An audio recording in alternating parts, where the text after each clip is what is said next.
Kapriak Bantul berdiri tenun lurik Kurnia, rumah produksi yang masih setia menjaga warisan budaya di tengah gempuran zaman modern.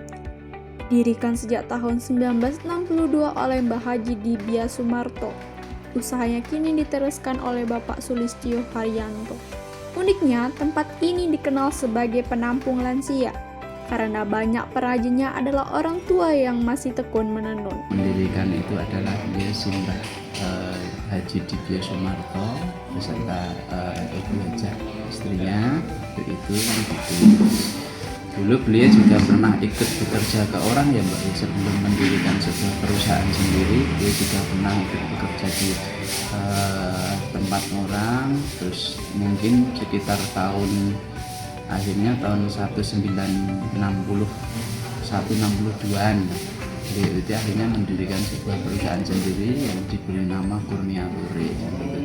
Dulu karyawannya ya cuma ada beberapa gitu, nggak banyak sekarang. Terus dengan berjalannya waktu itu kan desa Kerapiak sini kan termasuk sentral lurik juga Mbak. Jadi ada yang bikin stagen, ada yang bikin selendang waktu itu. Terus akhirnya berjalannya waktu ini, akhirnya Simbah menyentuhkan untuk membuat sebuah lurik yang halus. Perjalanan sehelai lurik Kurnia adalah proses yang sangat panjang. Semua dimulai dari memilih bahan baku katun terbaik. Kualitas benang diuji pada tahap warnaan. Hanya benang yang memiliki warna yang sempurna, cerah, dan terbukti tidak luntur yang mulai dilanjutkan ke tahap berikutnya. Selanjutnya, benang dibagi perannya saat pemintalan. Pada proses ini, benang dikerenting menggunakan alat sederhana seperti roda. Langkah selanjutnya yaitu nyekir, sebuah tahapan penataan yang memerlukan konsentrasi penuh. Pengrajin harus mengatur letak setiap helai benang lungsi satu persatu.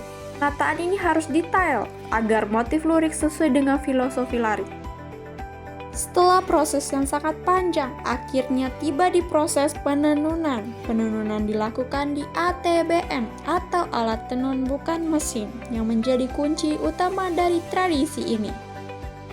Benang disusun secara teliti menjadi lungsi dan pakan, lalu ditenun dengan tangan selama lebih 1 bulan lamanya. Setelah jadi kain diperiksa dengan ketat sebelum dijual. Harganya sekitaran 38.000 hingga 50.000 per meter.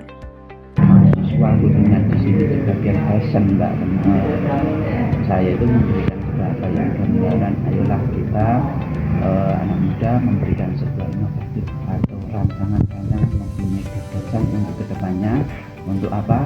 Biar supaya lurik itu masih bertahan gitu.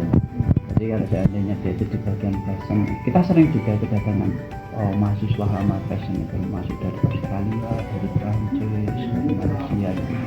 Cuman kan dia untuk merancang sebuah desain kan untuk setiap wilayahnya sendiri. Makanya kan untuk kalangan-kalangan muda, untuk mahasiswa Indonesia kan kita kan perkenalkan sebuah produk kemampuan bahwa anak bangsa Indonesia itu mempunyai sebuah gagasan memahami sakit tentang dari itu, untuk gimana caranya untuk mempertahankan lurik termasuk warisan budaya itu tidak